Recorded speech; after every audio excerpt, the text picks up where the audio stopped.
Well, good morning or afternoon, everyone, and welcome to our webinar series today. My name is Jennifer Fisher. I'm Head of Business Development here at TWG, and I'll be leading the conversation for the next 45 minutes or so on today's topic, which is closing the gap on late enrollment. Our goal for today is to provide you with tips and tactics your institution can employ before, during, and after decision day that will help you achieve your enrollment goals for the fall. Please feel free to ask questions throughout our session using our chat feature, and we'll take a few additional questions at the end. So before we begin, I'd like to provide just a little background on TWG+. We are a higher education strategy and marketing partner headquartered in Austin, Texas, with field offices across the country. Over the past decade, we've worked solely with higher education institutions on projects ranging from brand research and brand development to strategic enrollment planning and social media integration. Our mission is to help our higher ed clients achieve their goals through educated marketing. Now, let me introduce our guest speakers today.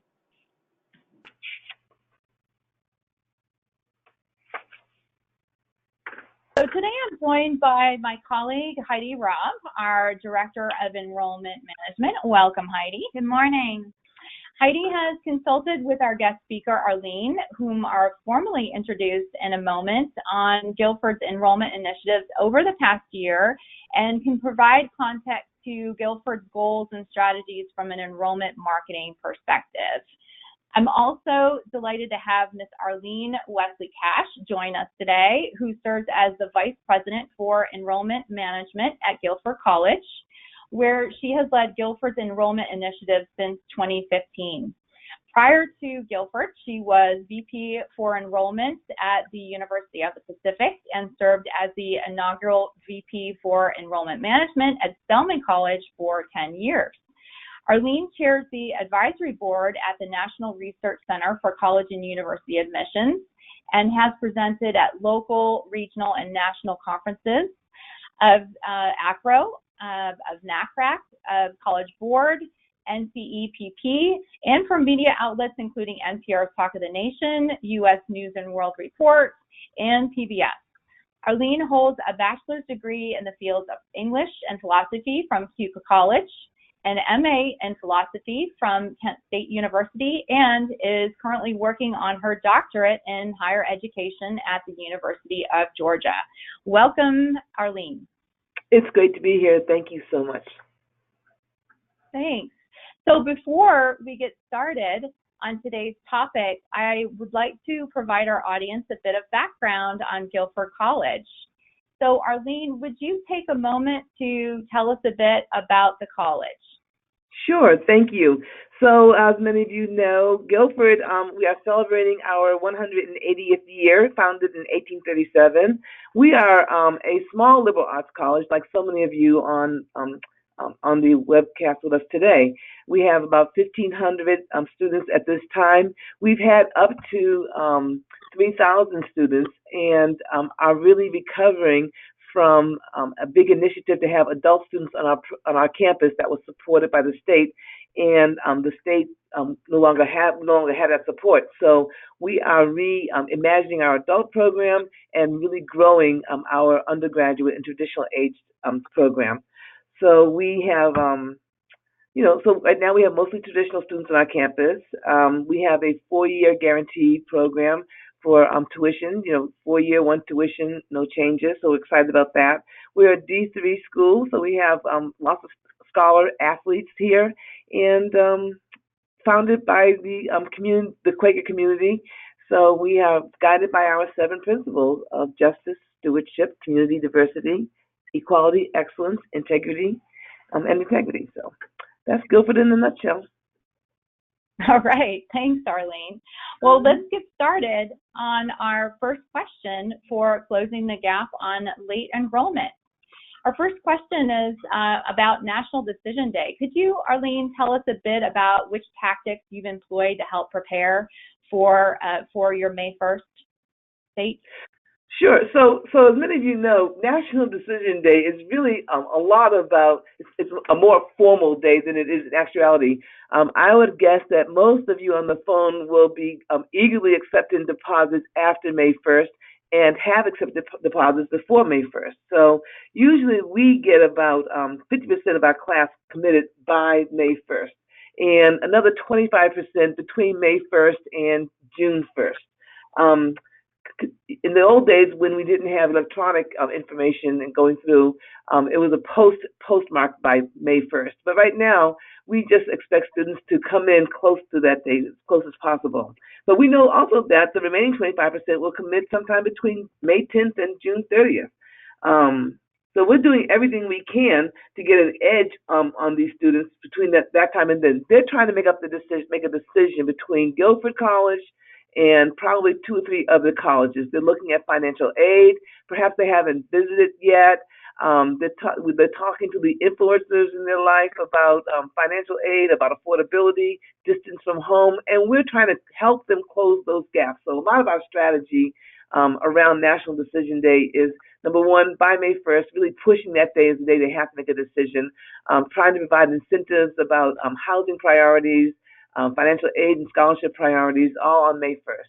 But after that, we're still excited about them. We send them very personalized letters saying that we're willing to extend the deadline for you because you are so special to us. You know, Arlene, in our conversation, I really loved your point about making sure that every student has a personal decision day. I feel like it's something that you and Guilford are really able to do for students because you do make it so personal. How have students responded to that? Oh, but they responded very well. In fact, when you tell a student that the decision is about the right match and making it a perfect match for them, they really do appreciate that personalization. So certainly letting them know that the decision is theirs and the day is special, and we celebrate that day with them. You know, we celebrate it just like we would celebrate an athletic signing or anything else with them. That's fantastic. Thank you. Okay. All right. Our next question is, how has your 2018 class been impacted by your student search efforts? Can you talk a little bit about student search? Sure. Well, this year we have never been more targeted in creating our student search than this year, and that's because we have more data. As you can imagine, the more data you have and the more confidence you have in your data, the better your decisions are going to be about search. A lot of people are very excited about getting more applications. We aren't as excited about getting numerically more applications as we are in the quality of applications and the likelihood that these are applicants and inquiries of students who are really going to come and really benefit from the Guilford experience. So finally, we finally have enough data, and we were lucky to be working with TWG to put that data to work in helping us choose the geographic breakdown of our students, the economic breakdown, students who are most likely to respond to us, what kind of aid packages and scholarships, when to send that information out, what the messaging of search should be. So, of course, for search, these are students who may have no idea who you are, but we know because of who they are and what they're interested in, that they will be good matches for us. So we're not taking any of these early numbers to the bank, but we do see it as a positive indication of our search strategy. Well, thank you for your kind words. And truthfully, I think that this year it's really been a great opportunity to work with your team. You have a great way of being willing to try new things, to test things out. And I think it's been really exciting to see how the search develops. One of the things that I really love is that you are committed to speaking to sophomores. And I think that it's, for perhaps many of the schools listening today, creating that pipeline for sophomores is something that many schools want to be able to do, but certainly with a strain on resources and personnel, it's something that is, that's very tricky and time consuming to be able to do. Can you talk a little bit about your sophomore efforts? Just in terms of what are you using in terms of that messaging to start, getting the Guilford brand in front of them? You make a great point about the efficiency and the financial commitment to working with students as early as sophomore year. So for us, we could not have done it without a really strong CRM. And being able to program communication with sophomores throughout the sophomore year, into and through the junior year, and now as they're seniors. So we're seeing that those monthly, we start out as quarterly contacts with sophomores. Happy birthday! Hope we had a great summer. Those sort of just touching, so that we have some visibility and name recognition. So one of our biggest problems has been name recognition and visibility. Even though we're one of the colleges that changes lives, and that's a pretty popular guide. A lot of students didn't know our names at the sophomore level, so we just wanted to get our name in front of them. That CRM, scheduling things quarterly during the sophomore year, monthly during the junior year, and then after March of the junior year, bumping it up and having that really intense relationship building activity going on after the middle of the junior year. Right, and helping to build that brand awareness much earlier in the process. Yeah. So speaking of timelines and looking at your goals, what percentage of your class do you expect to have in place by May 1st? Well, so we expect, so it's looking like we'll have about 50% of the class, maybe 60% this year, in by May 1st, and we understand that. That's because students are looking at so many different factors. Even having the FAFSA done in October versus having to wait until February has really moved things up quite a bit. So whereas in the past it may have been 40 or 50, I think this year we're looking at 50 or 60%. Okay, yeah. So you're definitely being more aggressive in how you want your numbers to be looking by that May 1st date. Okay. Yeah, that's helpful. Okay. And then following May 1st, then how would your team then change direction? What do you do after that date to pivot a little bit and to change direction and move your efforts forward in a more aggressive way? So after May 1st, there are two groups. Of course, you have the students who have deposited. So you have a very specific messaging and strategy for those students. It's about keeping them. And then you have the students who have not deposited, so after May 1st. And so you know that hopefully you're still in competition. We don't ask a student to opt out of other schools or let us know if we are not in the game until June 1st. So we're taking that time between May 1st and June 1st to assume they're still making a decision. If they haven't indicated to us that they are really looking at a different college or several different colleges, and we are no longer of interest to them. If they haven't said that to us, we are assuming that we are still in the game with them. And so we know a lot about the students from our search information, from our conversations, from search respondents. Every search and every communication has had something something that they had to provide to us that's helped us know more and more about the students. So we know a lot about them, and we're fine-tuning our messages to each student. So I know you're interested in, the jump roping club. If you come for our summer program, we're going to have somebody there to talk about that. Do you think you'll be coming to that? So we're really targeting on what we know about each student. Now, if you're working at a school, we have 5,000 students.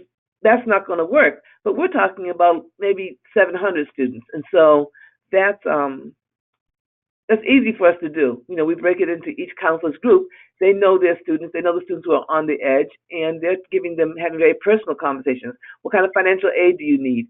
Are there outstanding questions that you still have? Hey, my name is Zach. Don't forget me. I'm your counselor, and I'm here to help you. Not just to help you about, choosing Guilford, but help you through this process. What can I do to help you? And we're always trying to push the campus visit. We know the campus visit is a game changer for our students. And so if they haven't been to visit campus, we're doing everything we can to get them here.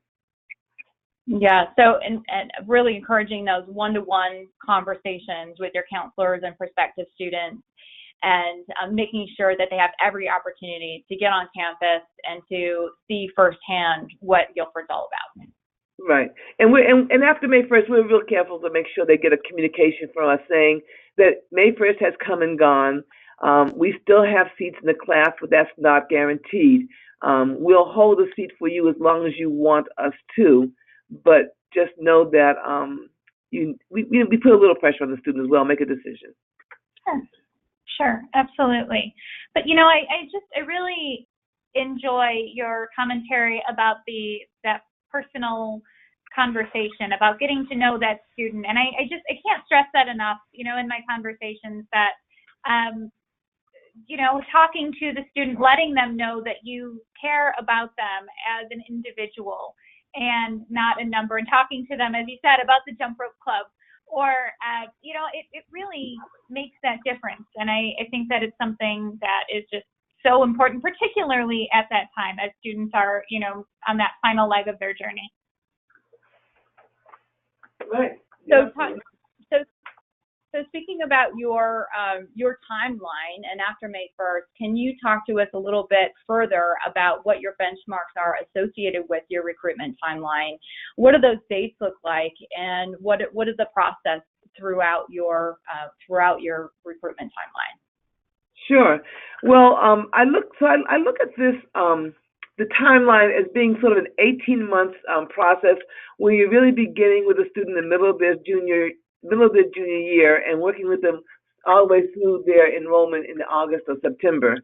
So that's the timeline, and the benchmarks are really based upon the art of relationship building, because really it's about getting to know someone, developing a relationship with them, understanding if it's a relationship that has potential. If it does have potential, building on that potential, seeing if there's an opportunity to make a commitment, and then making that commitment for life. Because when you choose a college, it is a lifelong decision. So I think about the 5 stages of a lifelong relationship, and it begins with number 1, the recognition of potential, and that's where we begin with our search.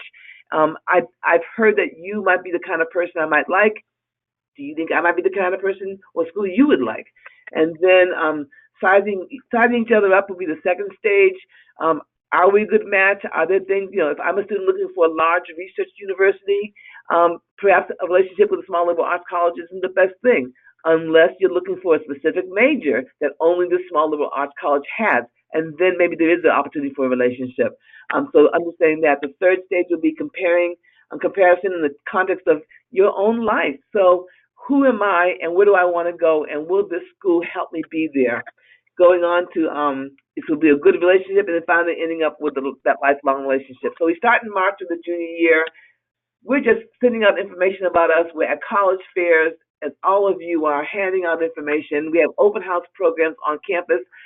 We don't mind a summer visit or a visit during the break between March and May, because a junior will probably be visiting again during the senior year, and that's when we're more interested in them seeing the campus alive and with students. So during the March visit, we just want them to see the beautiful campus, the bucolic grounds, the lovely classrooms, the students who may be on campus waving and saying hello, get a sense of the love that's going on campus. And then we send out summer program invitations for programs we have on campus, and then visibility through purchase media. And then the next stage would be from May to August, and that's when juniors are becoming seniors. So they're finishing their junior year in high school, and we want to begin making that really important connection with them, where they know we have the major they want, we're the size of campus they want to be, we're in the location they want to be, that we're affordable and accessible. So we want to send them information not only about the cost, so we are upfront about how much it costs, but we also want to let them know here's the kind of aid you'll get. Do you have a talent? Are you a person that brings something to the campus? We'll give you some merit money. Do you have financial aid? Do you have financial need? We'll give you need-based money. Are you committed to community service? We have service grants. So connecting them with the cost as well as access through scholarships and other kinds of dollars. And then once again, pushing the visit opportunity. After August, we're going through the August and December, and for seniors, our search mailings are going out. Once again, focus on our integrated media outreach, not just emails. We're doing Facebook, Instagram, all the social media possibilities we have with we have a social media ambassador group that really works with our students through social media. We have counselors who are connecting with them directly. Off-campus programs. We'll have receptions in high schools and local communities. We'll have programs on campus. We have 3 programs on campus for students who are considering us, whether they've applied or considering applying, and we're really pushing the application generation. After December, when we know there'll be applications coming in, the next section will be the continue with the campus visit push. Even if they've applied, we want them to come and visit, and having very personalized decisions and aid packaging that connects directly with them. So students who get merit scholarships will get a description of the merit scholarship they received, who is the merit scholarship named after it, why connecting them specifically with their experiences in the scholarship. So if you're getting the John Burke scholarship, and John Burke was a great lover of the environment, and your application indicated an interest in environmental issues, we're going to talk about that in your letter and in your financial aid package. Your decision letter will be very specific. It will talks about who you are as an applicant. They're customized for every student. So December to March is a very important period because that's when the student should really understand that we have not admitted a number. We've admitted an individual that we know. And then going into the final stages, March through June, yield. As you can imagine, we're hoping to get deposits, and we're just counting those numbers every day. We're really bringing the parents in to let them know that their student will have a job when they graduate. So we're talking about outcomes. We're introducing our alumni to them. Our current students are talking about their study abroad programs and their internships. They're really talking about the mentors they received, the vast network they have through our alumni programs and our alumni. And once again, the individualized decisions and financial aid packaging. And then the final stage will be from June to August. And this is all about turning the refrigerator and the freezer way up and preventing melt. So everything that we can do, we are trying to solidify it. All of that love that we've generated, if you think about all that other stuff leading to the great moment when, I've asked your hand in marriage, this is the wedding specifically. You are now married. We have joint bank accounts. We are in it to win it together. We want students and families to know that we are here to support them to graduation. We connect them early on during our orientation programs to say this is not about getting in, this is about getting out. And so we're really pushing the outcomes, which pushing the fact that we're here to support their children. At Guilford, we are very supportive of our families and of family involvement. We don't really talk about helicopter parents. We talk about parents who are part of our team, our support team, and our student success team, and we give them guidance in how to be supportive and how to be members of the team. No, you don't call a faculty member and ask why your daughter got a C. But yes, you do ask your daughter, does she need tutoring, and does she know that there's a tutoring program over there? Because we've told the parents where the tutoring programs are. So we teach parents how to be great supporters of their success. So advising and orientation are very important because it's not just getting your classes for the next semester, but it's developing a path and a pathway and a map to your future into, through, and out of Guilford College. And that's a lot. Thanks, and thanks for walking through that very thorough timeline. And I'd like the comparison to a marriage. It is an awfully big decision, and we want to make sure that the students and parents know exactly what they're getting into and that they have made a very thorough, thoughtful choice.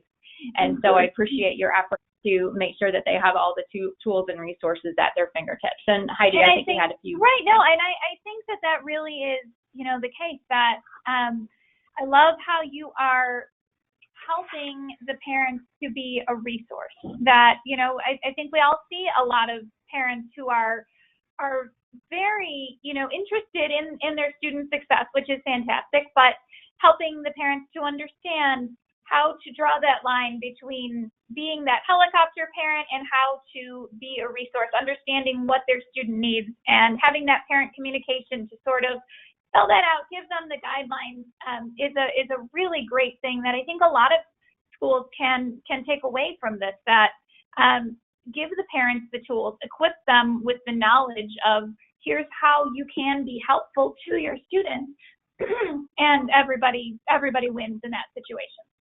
Well, another thing about that is that we here, the admissions office, are not having dinner and breakfast and on vacation with these students over the summer, and the parents are. And so if we engage them as real partners, if I put a Guilford College pin on the lapel of every parent who comes in here with a deposit check. I induct them. When they come into our office and they deposit, they're inducted into the Guilford College family and community as part of the team. So they get a lapel pin from me to say welcome. And we want them to wear that when they're out and about. We want them to feel when they're on vacation. No, we're not having a conversation about you going to ABC College. You're going to Guilford. Or why are we still having this conversation? Because we know that melt over the summer can happen when you lose contact and when that relationship isn't really solid. Absolutely. Yeah. And melt, as you know, it can and does happen, and whatever you can do to cut down on those students that fall away, the better off you're going to be come fall. Yeah. So speaking of melt, what kind of trends are you seeing in recruitment conversations that you're having this year, Arlene, and how's that perhaps different than the past? So what I'm hearing are the issues of safety, diversity, academic rigor. What kind of outcomes will my child have as a graduate? And sincerity. Are you real? Are the messages that you're telling us, are they really happening? Is that the real campus that we're going to experience from a student there? I've had lots of conversations with parents about safety and diversity and how they run together. They want to know that the campus is not only safe from crime, but they want to know that it's a safe space for their child, that things like bullying aren't happening to our students among each other, that the student will be able to find safe places for their ideas and their perspectives. College campuses, there are diverse perspectives on college campuses, and sometimes students' a perspective that's not popular in general. That student wants to be someplace where they know that their voice will be heard and valued, regardless of how popular it is. And that's important for a parent to know when they're dropping their child off, and for a student to know. They want to know that they can be who they are, and that they can be different, and it can be okay. So we really do push that safety to be yourself. We talk about the diversity of the campus, not just racial diversity, though that's very important, but again, diversity of perspective, diversity of lifestyle, diversity on learning styles. These things are very important to recognize and support. Academic rigor, students want to know they're going to a school where they will be challenged and they will be supported in that challenge. And we talk about, pushing to your edge and then pushing over that edge so that you are getting more and doing more than you thought you could do and supporting that. But students and parents are really wanting to make sure that it's not going to be just 4 years of camp, that it's going to be 4 years of academic growth and rigor. And the liberal arts college, where, a lot of us are suffering from that image of being the place where there are rock climbing walls and beautiful, these lovely residence halls that have all the amenities, but is it really going to a place where my student will learn something beyond what they've learned in high school and be able to apply that? So that's been a big conversation, not only with students and parents, but counselors are asking that a lot. Outcomes, of course, what can happen? Do we have internships? What do your internships mean as regards possible job opportunities? How well connected are your alumni to your students? So that's important, and to your community. And then sincerity is about, are you real? You're giving me this promise. Will you fulfill that promise? That's really important to them. Yeah, the thing that we know about Gen Z is authenticity is so important in all the messaging that you provide them. They can absolutely tell the difference between something that is staged, even something like a photograph or a written email or a print piece. They want to see real, genuine messages. Right. Yep. Okay. Well, so talking about trends, what is surprising you this year in your conversations that you're having with prospective students and their parents? So I was telling a colleague the other day, yeah, I was talking to a group of parents, and one parent raised their hand and said, "Well, I'm really concerned about little Johnny, being 200 miles away from home because what if there's a nuclear attack?" What parents are thinking about that? Yeah. How Sure. but Yeah. then you turn on the TV and that's a conversation on television these days, and Yeah. so parents. So I'm thinking that parents are really thinking about how easily can I access my child and my child access me if there's some kind of national emergency. And that was really surprising to me. But the parent asked the question among many parents, and they were nodding heads. Like I wish I would have asked that, but I didn't want to. But clearly, this kind of thing is on the minds. That's on the minds of people.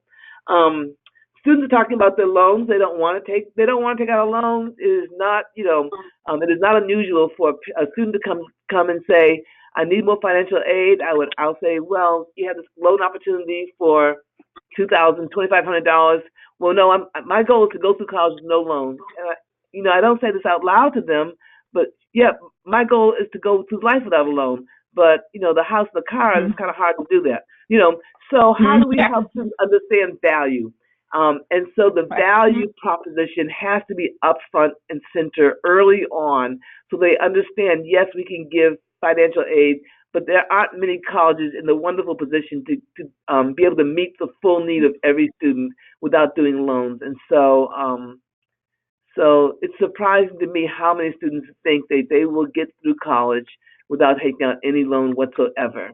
So we just keep it in the package, and eventually they'll come around to that.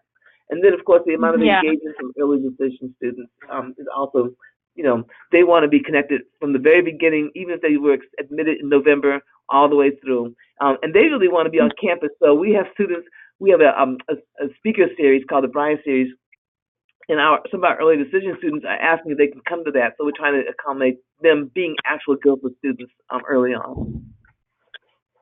And I think that's an excellent point as well, that, to continue engaging those early decision students, keeping them in the fold, making sure that they always feel just, even from that time, even though they've already been recruited, they've already made that decision, that you are actively keeping them engaged. I think that's huge. And again, it just goes back to that individual attention for every student. Correct. Yeah. Yeah, and making sure you're adjusting and aligning expectations with the student as well as the parent as you're having honest conversations. Yeah. Yep. Yeah. And I think the opposite word is honest. Yes. Yeah. Sure. Yeah. Absolutely.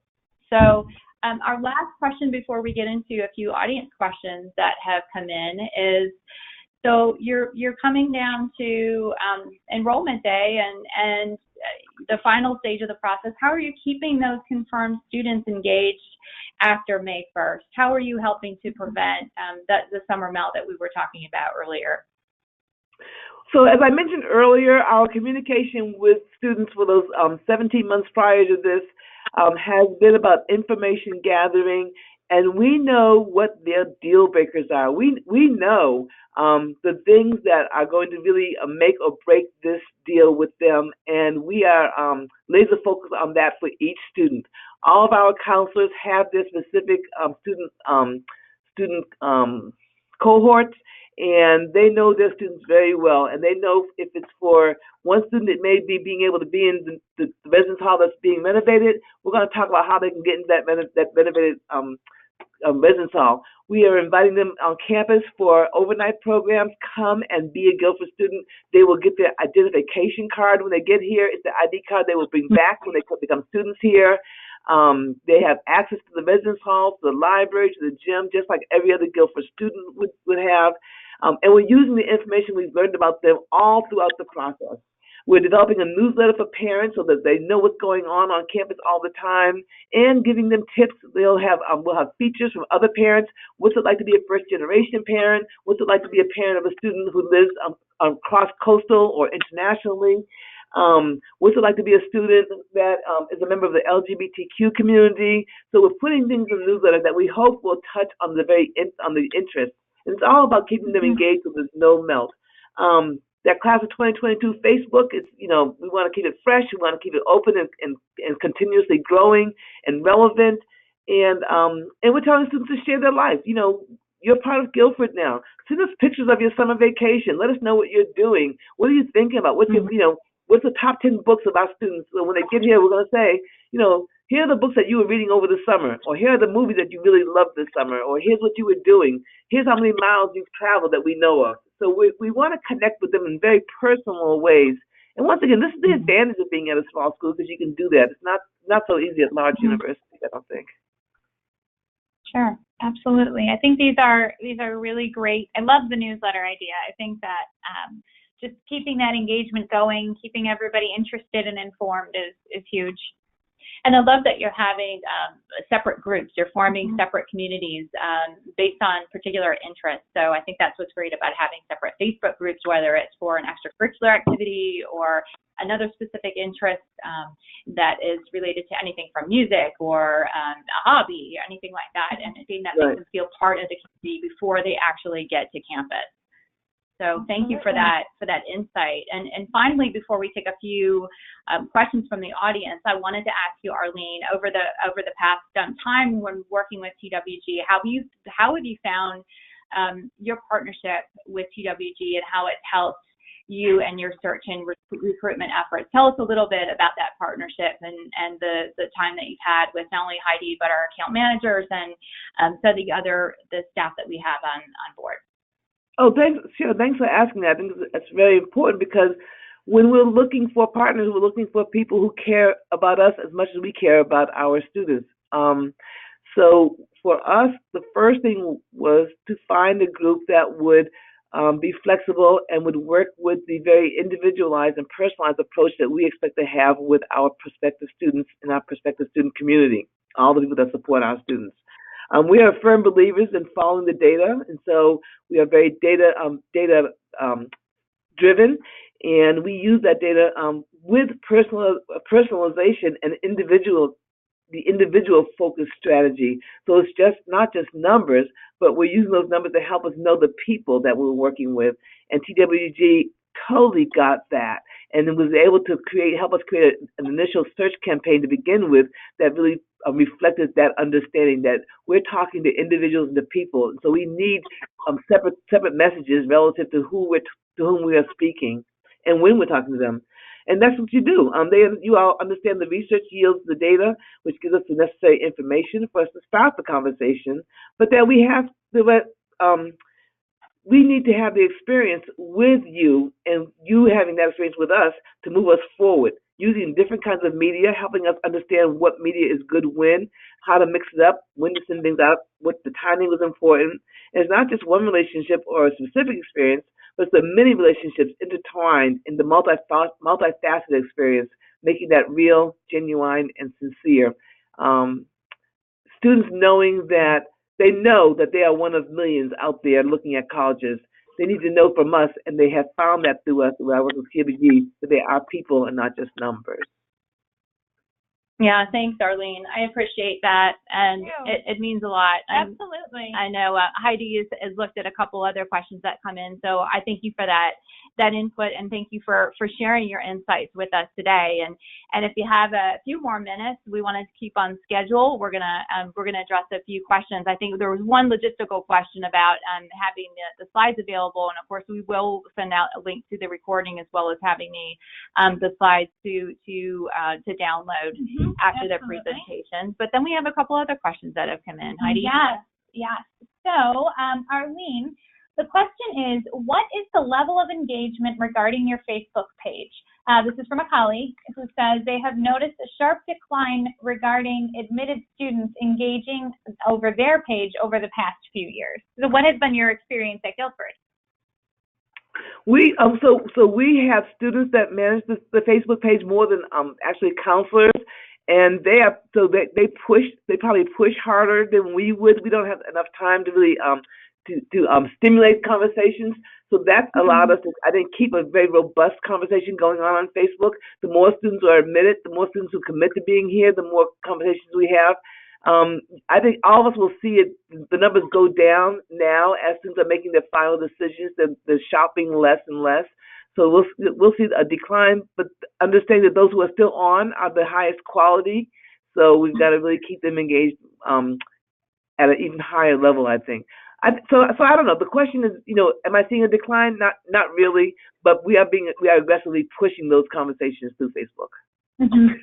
Sure, absolutely. That's it's really good to know. I think it's very interesting to see how individual schools are using social media channels. And to that effect, another question that has come in is what channels do you get the word out about encouraging your term personal decision day? Through their counselors. That happens through the counselors and through their conversations with students. And so they'll work with the students to find out when they're ready to make the decision and help them with that with each of their students. So our counselors, a lot of times, we put counselors out on the road, but our counselors spend a lot of time in the office and on their phones and their computers and through email, just connecting with their students. And so really, it's very personalized, and it's one-on-one, really. Okay, great. Okay. All right.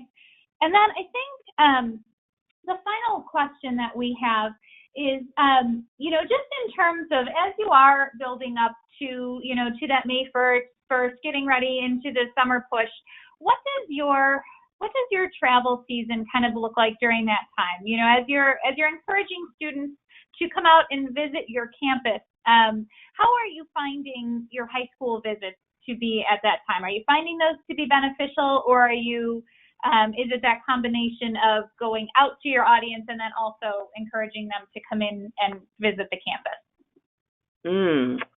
You're asking me to choose between two children. I mean, two siblings, because they're both really, really important. And this is a good time to ask me that question, because I've been out on the road myself quite a bit the last 4 weeks.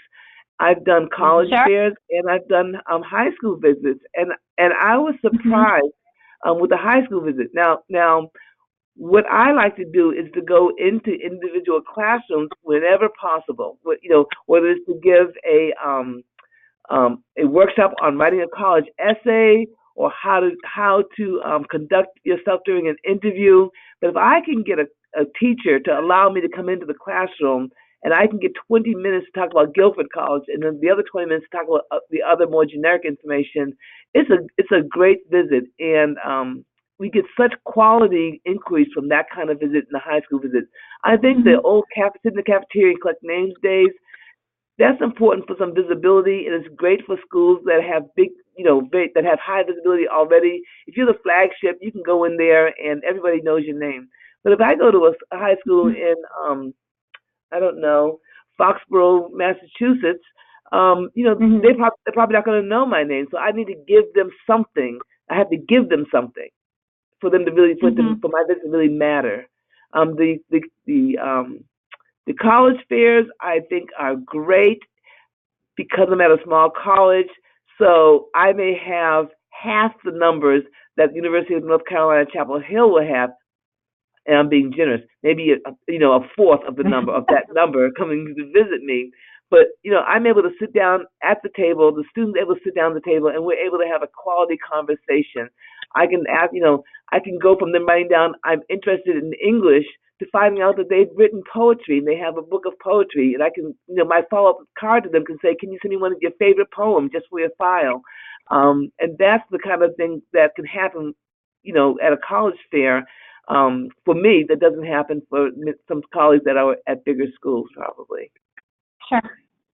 I think that's fantastic. Thanks, Arlene. I think we have time for, and I again, going back to that authenticity, I think it's just so real. So we have time, I think, for one final question here. And the question comes from a colleague who is asking, is your student social media team at Guilford also using other social media channels? You had mentioned Facebook earlier. What other channels are they utilizing, if any, and how so?